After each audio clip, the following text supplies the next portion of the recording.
Everyone, welcome back. आज हम last video के जो कंटेंट्स हैं उन्हीं को आगे बढ़ाते हुए मल्टीप्लिकेशन ऑफ अलजेब्रिक एक्सप्रेशंस शुरू करेंगे। लास्ट वीडियो में हमने एडिशन और सब्ट्रैक्शन देखा था अलजेब्रिक एक्सप्रेशंस का और उनको सिंप्लीफाई करना भी सीखा था। आज हम मल्टीप्लिकेशन करेंगे। So let's get started. Start करने से पहले मेरी आपसे रिक्वेस्ट है, इस वीडियो को आप एंड तक देखें और अगर आपको वीडियो अच्छा लगता है तो प्लीज़ उसे लाइक करिए। मेरे चैनल को सब्सक्राइब करना मत भूलिए ताकि ज़्यादा से ज़्यादा लोग इसे देख सकें और मुझे मोटिवेशन मिल सके अच्छे से अच्छे वीडियोस प्रिपेयर करने के लिए।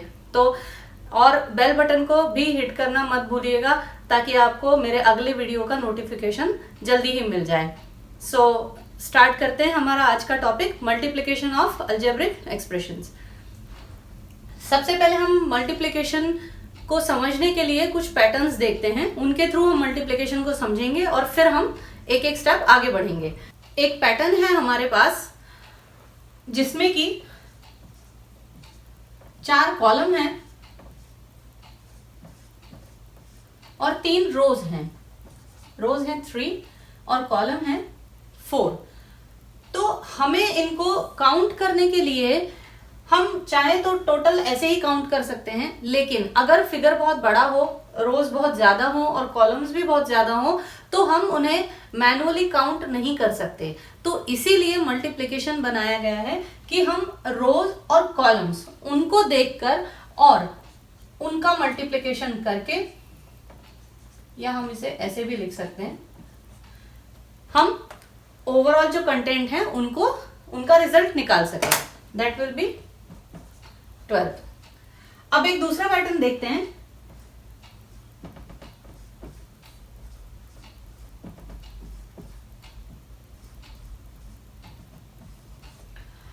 जिसमें कि हमें टोटल नंबर ऑफ जो कंटेंट्स हैं वो नहीं पता है, तो हम उन्हें मान लेते हैं x रोज हैं और y कॉलम हैं। हम ऐसा कर सकते हैं क्योंकि अलजेब्रा में हम जो भी हमें वैल्यू नहीं पता होती हम उसे वेरिएबल के रूप में शो करते हैं। तो अगर हमें इसकी वैल्यू निकालना हो तो हम यहां पर लिखेंगे x multiply by y। Correct. उसी तरह अगर हमारे पास कुछ कंटेंट इस तरीके से हैं जिसमें कि x प्लस 3 रोज हैं और y प्लस 4 कॉलम्स हैं, तो भी हम उन्हें इजीली वैल्यू उसकी निकाल सकते हैं, क्योंकि वी नो दैट कि रो की वैल्यू है, जो टोटल नंबर ऑफ रोज हैं वो x प्लस 3 है और जो टोटल नंबर ऑफ कॉलम है वो है y प्लस 4। सो इस तरह से जब हमारे पास बल्क में कोई कंटेंट्स होते हैं तो हम उनका मल्टीप्लिकेशन इस तरीके से निकालते हैं। ये है बेसिक डेफिनेशन मल्टीप्लिकेशन की। अब हम आगे बढ़ते हैं मल्टीप्लिकेशन को सॉल्व करना अलजेब्रिक एक्सप्रेशंस में। हमने लास्ट कुछ वीडियोस में पढ़ा है कि जो अलजेब्रिक एक्सप्रेशंस रहते हैं वो कई तरह के होते हैं, जैसे कि मोनोमियल, बायनोमियल, ट्रायोनोमियल, पॉलिनोमियल। तो अब इनके लिए हमारे पास अलग अलग तरीके हैं सॉल्व करने के, तो हम एक एक करके सबको देखेंगे, जैसे कि monomial to monomial, monomial to trinomial, polynomial to polynomial, polynomial to monomial. So ये सारे जो पैटर्न्स हैं हम उनके सबके एग्जाम्पल्स देखेंगे ताकि हमको अगर फ्यूचर में किसी भी तरह के कोई भी मल्टीप्लिकेशंस आते हैं तो हमें उन्हीं पैटर्न्स में उनको सॉल्व करना है, तो वो step by step easily solve हो जाएंगे। सो आइए देखते हैं।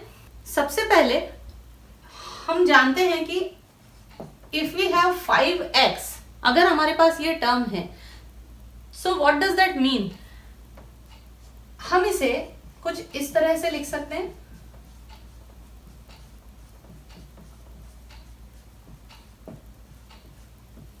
करेक्ट। अगर यहाँ 5x है तो हम x को 5 टाइम्स प्लस करेंगे तो हमें जो वैल्यू मिलेगी वो 5x मिलेगी। इसी तरह अगर हमारे पास x raise to the power 4 है तो व्हाट डज दैट मीन, हम उसे लिखेंगे x multiply by x multiply by x multiply by x, यानी कि we need to multiply x 4 times. So ये दोनों जो टर्म्स हैं इनमें बच्चे कई बार बहुत कंफ्यूज हो जाते हैं, उनको लगता है कि x raise to the power 4 है, दैट मीन्स कि we need to add x 4 times. That is wrong. अगर x raise to the power 4 है so we need to do the multiplication of x 4 times, और अगर हमारे पास 5x है तो यहां पर हम उस x को 5 टाइम्स ऐड करेंगे, तब जाके हमें जो वैल्यू मिलेगी वो रहेगी 5x। So please don't be confused in these terms. अब आगे हम देखते हैं product of monomial to monomial. Monomial to monomial means हमारे पास दो टर्म्स हैं 5x और दूसरा टर्म है हमारे पास 4y। इन दोनों को मल्टीप्लाई करने के लिए हम सबसे पहले जो कांस्टेंट है उन्हें अलग कर लेंगे और उसके बाद हम जो वेरिएबल्स है उन्हें अलग कर लेंगे। सो दैट मीन्स इसकी वैल्यू होती है 20 और x और y का प्रोडक्ट मिलके बनेगा x y। सो ये है simple product of monomial to monomial. एक और एग्जांपल देख लेते हैं। 5x square multiply by -3y। इस केस में भी हम कॉन्स्टेंट्स को अलग करेंगे। 5 multiply by -3 multiply by x multiply y। सो यहां पर हमें जो रिजल्ट मिलेगा -15 और x multiply by y, that means xy, sorry x square, I miss that square. So ये है simple multiplication of monomial to monomial.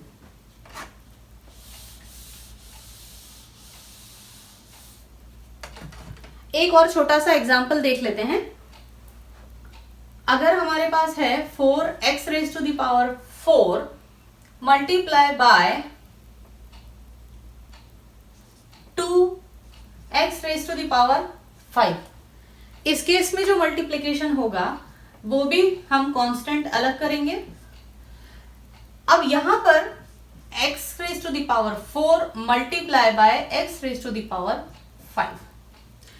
हम यहां देख रहे हैं कि वेरिएबल्स जो हैं वो कॉमन है, लेकिन उनके जो पावर्स हैं वो अलग हैं। सो इस केस में जब भी हम मल्टीप्लाई करते हैं तो अगर वेरिएबल्स कॉमन है, सेम है, तो ये जो पावर्स हैं ये आपस में ऐड हो जाते हैं। दैट मीन्स कि हमारे पास जो आंसर आएगा वो रहेगा 8 x raise to the power 5 और x raise to the power 4, that means 4 + 5 9। So x raise to the power 9, ये हमारे मल्टीप्लिकेशन का आंसर होगा। यहां पर पावर कितनी ही बड़ी क्यों न हो, अगर आपका वेरिएबल कॉमन है तो उनकी पावर ऐड होंगी जब हम उन्हें मल्टीप्लाई करेंगे।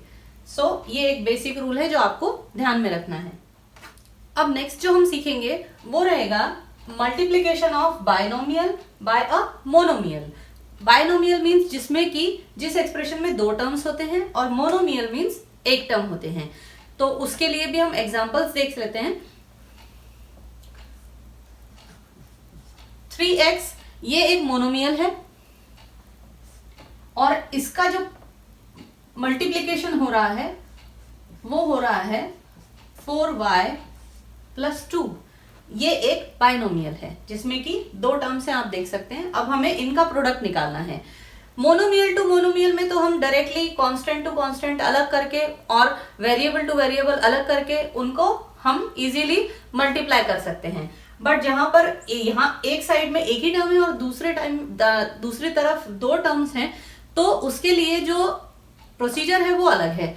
यहाँ पर मैंने अपने कुछ लास्ट वीडियोस में प्रॉपर्टीज ऑफ इंटीजर्स भी बताई हैं, जिसमें कि डिस्ट्रीब्यूशन प्रॉपर्टी आती है जिसे हम डिस्ट्रीब्यूशन लॉ भी बोलते हैं। तो यहाँ पर बेसिकली उसका यूज किया जाता है। डिस्ट्रीब्यूशन प्रॉपर्टी होती है a b + c = ab plus AC। Same आप देख सकते हैं कि ये A जो है यहाँ पर ये 3x है और B जो है वो 4y है, C जो है वो 2 है। तो हम इस डिस्ट्रीब्यूटिव प्रॉपर्टी को यूज करते हुए हम अपने मल्टीप्लिकेशन को सॉल्व करेंगे। अब हम इसे नेक्स्ट स्टेप में 3x multiply bye 4y plus 3x multiply by 2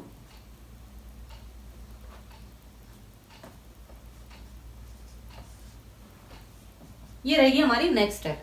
यानी कि हम इस 3x को पहले 4y से मल्टीप्लाई करेंगे, उसके बाद हम 2 से मल्टीप्लाई करेंगे और बीच में जो ऑपरेशन आएगा वो वही रहेगा जो बाइनोमियल के दोनों टर्म्स के बीच में है। अगर यहां पर माइनस है तो हमें यहां पर माइनस लिखना पड़ेगा। अब इसे सॉल्व करने के लिए, अब तो ये सिंपल मोनोमियल टू मोनोमियल है, हम कुछ इस तरीके से इसे सॉल्व कर सकते हैं। Plus 3 multiply by 2 and x, so 12xy plus 6x। ये है बाइनोमियल टू मोनोमियल का एक एग्जाम्पल। एक और एग्जाम्पल हम जल्दी से देख लेते हैं।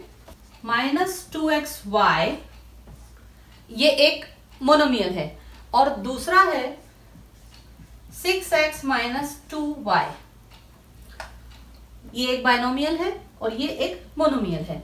अगेन हम अपनी डिस्ट्रीब्यूटिव प्रॉपर्टी का यूज करेंगे और जो हमारी नेक्स्ट स्टेप होगी वो -2xy multiply by 6x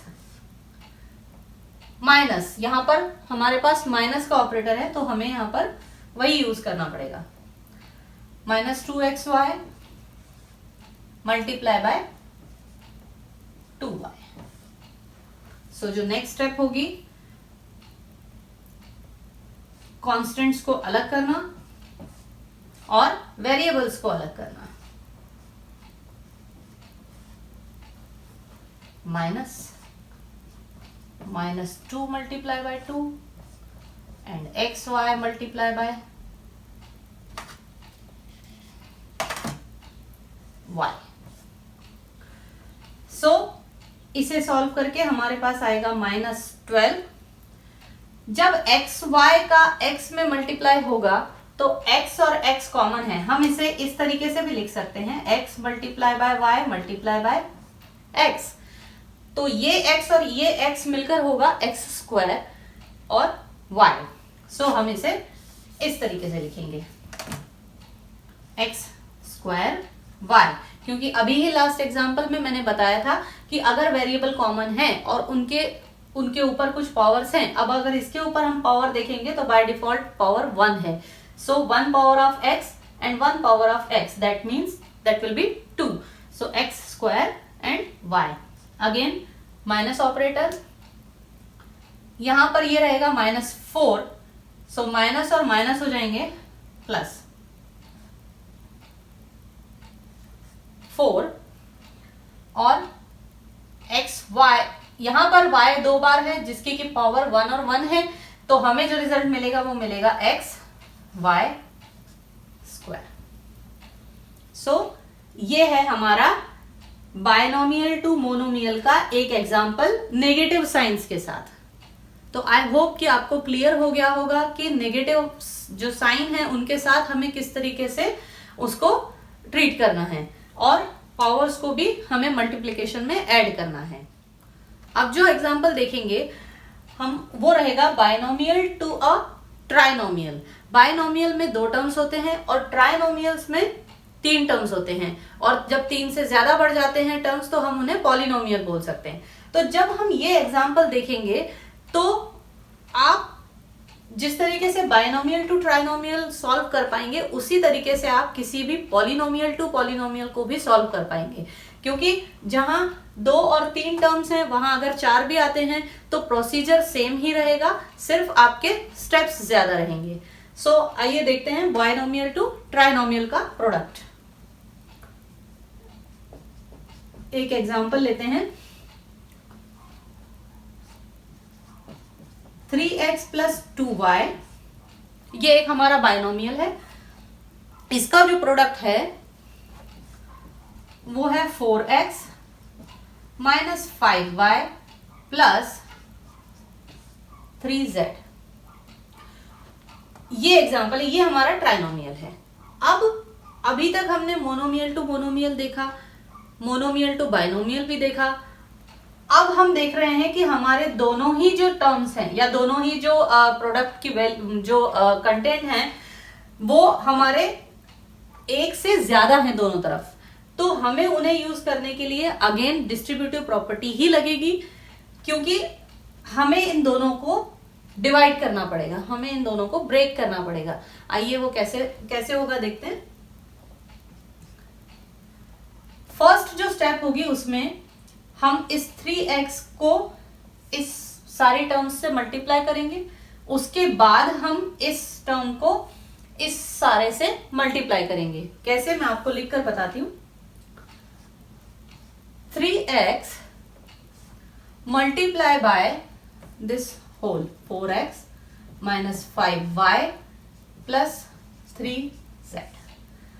again इन दोनों के बीच में प्लस का साइन है, तो हमें यहां पर प्लस का साइन ही लगाना पड़ेगा, it's compulsory. 2y again multiply by 4x minus 5y plus 3z। यहां पर हमने 3 वेरिएबल्स लिए हैं ताकि हम तीनों वेरिएबल्स को किस तरीके से कैलकुलेट करेंगे वो भी आपको क्लियर हो जाएगा। अब ये हो गया मोनोमियल टू ट्राइनोमियल, हमारे लिए लिटिल बिट इजी हो गया उसे सॉल्व करना। तो हम इस स्टेप में अब इसका मल्टीप्लिकेशन पहले इसके साथ, फिर इसका इसके साथ और फिर इसका इसके साथ, जस्ट लाइक डिस्ट्रीब्यूटिव प्रॉपर्टी। तो हम इसे लिखेंगे 3x multiply bye 4x minus 3x multiply bye 5y plus 3x multiply bye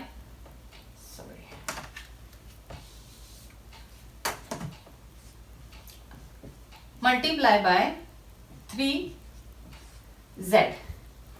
ये तो है केवल इतने पोर्शन का मल्टीप्लिकेशन, अभी ये पोर्शन बाकी है, तो हम उसे आगे कंटिन्यू करते हुए प्लस 2y का मल्टीप्लिकेशन 4x से, 2y मल्टीप्लाई बाय 4x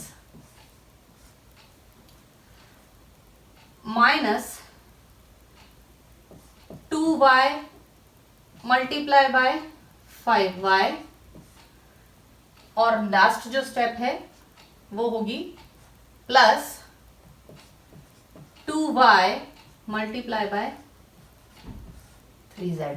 देखने में थोड़ा सा कंफ्यूजिंग है, लेकिन अगर आप इस तरह से बहुत सारे एग्जाम्पल्स को सॉल्व करेंगे तो आपकी प्रैक्टिस बनी रहेगी और उससे आपको सॉल्व करना भी थोड़ा सा इजी हो जाएगा। एक और बात, जब आप इस तरीके के थोड़े से लेंदी एक्सप्रेशंस जब सॉल्व करते हैं तो आप उन्हें स्टेप बाय स्टेप करते समय इन ऑपरेटर्स को, इन साइंस को ध्यान से नीचे रखिएगा नेक्स्ट स्टेप में। अदरवाइज अगर एक भी साइन मिस हुआ तो आपका जो पूरा यहां से यहां तक का जो भी आपका मेहनत रहेगी वो सारी बेकार जाएगी, क्योंकि आपका आंसर अल्टीमेटली गलत आएगा। Let me check, I have not done any mistake yet. 3x minus 4x minus 3x 4x plus 3x yz 2x 4x minus 5y and 2x. Yeah, I'm correct so far. Okay, so next step हम again इन दोनों को अलग कर सकते हैं। I think मैं आपको डायरेक्टली बता सकती हूँ अब। So we will get the 3 multiply by 4 that means 12। x और x दोनों के पावर्स प्लस होंगे, that means we will get X square minus 15 X Y, क्योंकि दोनों डिफरेंट वेरिएबल्स हैं, plus 3 multiply by 3 9 X Z plus 2 multiply by 4 8 and X Y. हम इसे Y X और एक्स वाई लिख सकते हैं। कम्यूटेटिव लॉ हमने पढ़ा हुआ है जिसमें कि हम x मल्टीप्लाई बाय वाई या y मल्टीप्लाई बाय x, दोनों ही लिख सकते हैं। Again minus 2 multiply bye 5 10 y square, because y और y कॉमन है, उनके पावर्स ऐड होंगे, plus 2 multiply by 3 6 and y z। अब हमें क्या करना है, इस एक्सप्रेशन को थोड़ा सा सिंप्लीफाई करना है। सिंप्लीफाई हम कैसे करते हैं, जो भी लाइक टर्म्स होते हैं, लाइक टर्म्स मीन जो एक जैसे जिनमें वेरिएबल कॉमन होते हैं वो कहलाते हैं लाइक टर्म्स। तो जब वो लाइक टर्म्स जो कि बहुत सारे अगर रिपीट हो रहे हैं तो हम उन्हें भी कैलकुलेट करके ऐड या सब्ट्रैक्ट जो भी हम कर सकते हैं वो करके उसे सिंप्लीफाई करना है। जहां तक मैं देख रही हूं यहाँ पर 12x स्क्वायर एक ही है, तो मुझे उसको कुछ भी नहीं करना है। Minus 10y square, because generally हम हायर डिग्री के जो वेरिएबल्स रहते हैं उन्हें हमारे एक्सप्रेशन में पहले रखते हैं। यहां पर मैं देख रही हूं माइनस 15xy एंड 8xy, ये दोनों मुझे कॉमन दिख रहे हैं क्योंकि इसमें भी वेरिएबल xy है और इसमें भी वेरिएबल xy है। So minus 15 8 minus 7xy plus 9xz and plus 6yz। सो इससे ज्यादा हम इस एक्सप्रेशन को सिंप्लीफाई नहीं कर सकते। ये जो है ये अल्टीमेट हमारा सिंप्लीफिकेशन है अलजेब्रिक एक्सप्रेशन का। तो इस तरह से हम बायनोमियल टू ट्राइनोमियल को मल्टीप्लाई करते हैं। अगर आपको इसकी जगह 2 ट्राइनोमियल भी दिए तो भी आपको यही प्रोसेस फॉलो करना है। आपको ट्राइनोमियल टू पॉलिनोमियल अगर मिलते हैं जिसमें कि 4 और 5 अलजेब्रिक टर्म्स हैं तो भी आपको यही प्रोसीजर फॉलो करना है। तो ये बेसिक रूल है जिसके थ्रू आप आगे बढ़ सकते हैं और फिर आपको अगर ज्यादा से ज्यादा भी टर्म्स मिलते हैं तो आपको प्रॉब्लम नहीं आएगी। अब मैं आपको लास्ट में एक बेसिक मल्टीप्लिकेशन का वर्ड प्रॉब्लम या आप बोलेंगे कि मेजरमेंट के उसमें आपको एक एग्जांपल दे के बता सकती हूँ, ताकि जब आपके पास कोई वर्ड प्रॉब्लम आती है या कुछ ऐसे कैलकुलेशन रहते हैं जिसमें पहले आपको अलजेब्रिक एक्सप्रेशंस बनाना है उसके बाद आपको सॉल्व करना है, तो वो आपको इजीली समझ में आए। जैसे कि बहुत ही सिंपल एक एग्जांपल है, एक रेक्टेंगल है और एरिया ऑफ रेक्टेंगल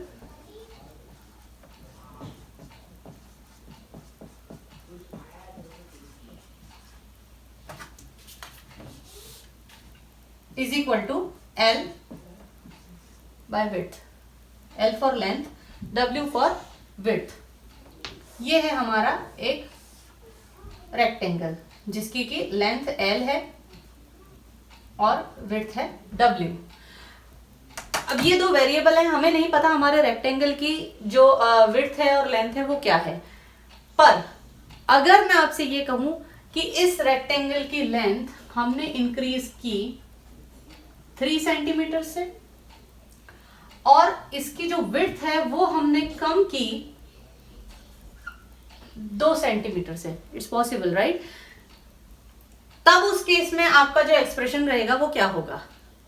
तो पहले हमारा जो फॉर्मूला था वो ये था।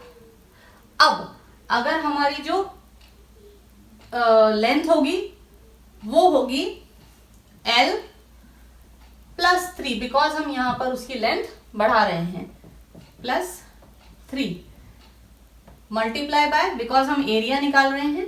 इस केस में अगर हमें एरिया निकालना हो तो उसके लिए ये प्रोसेस है। विड्थ हमने यहां पर की है 2 सेंटीमीटर कम, दैट मीन्स माइनस। सो अब इसकी जो वैल्यू होगी वो होगी W माइनस 2। सो ये है हमारा एरिया ऑफ रेक्टेंगल का इस सिचुएशन में एक्सप्रेशन। इसे सॉल्व करने के लिए हम अगेन डिस्ट्रीब्यूटिव रूल लगाएंगे, L multiply by W then minus L multiply by 2 again plus 3 multiply by W minus 3 multiplied by 2. So LW 2L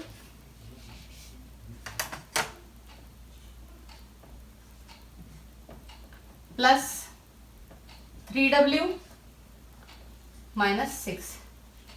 कुछ इस तरह की हमारी जो एक्सप्रेशन रहेगी वो रहेगी इस केस में जब हम एरिया ऑफ रेक्टेंगल निकालेंगे. सो इस तरीके से आप ट्राई कर सकते हैं. स्पीड और टाइम के फॉर्मूले को कुछ अपनी तरह से मैनिपुलेट करके या फिर रेट ऑफ इंटरेस्ट के फॉर्मूले को आप कर सकते हैं. आप ट्राई जरूर कीजिएगा घर पर. अगर आपको कोई भी कंफ्यूजन रहता है तो आप मुझे कमेंट में लिखिएगा. सो मैं भी उसे उसके बारे में जो एक्सप्रेशन बनता है उसको सॉल्व करके आपको जरूर आंसर देने का ट्राई करूंगी. सो लेकिन मेरा आपको रिक्वेस्ट है कि आप घर पे इसे ट्राई करिएगा. सो आपको भी थोड़ा सा कॉन्फिडेंस आएगा कि हाँ मुझे ये करना आता है और मैं ये कर सकता हूँ या कर सकती हूँ. सो ये ट्राई करिएगा इस तरह का. रेट ऑफ इंटरेस्ट या फिर स्पीड ऑफ टाइम, इनके फॉर्मूले आपको पता है तो उनको थोड़ा सा मैनिपुलेट करके उसकी हाइट जो भी स्पीड हो उसको कम करके उसकी जो टाइम है उसको बढ़ा के इस तरह से आप अलग अलग जो फॉर्मूलाज हैं उनको मैनिपुलेट कर सकते हैं. तो आज का ये टॉपिक हमारा यहीं एंड होता है. मिलेंगे अगले वीडियो में. Till then bye bye and keep learning. Thank you.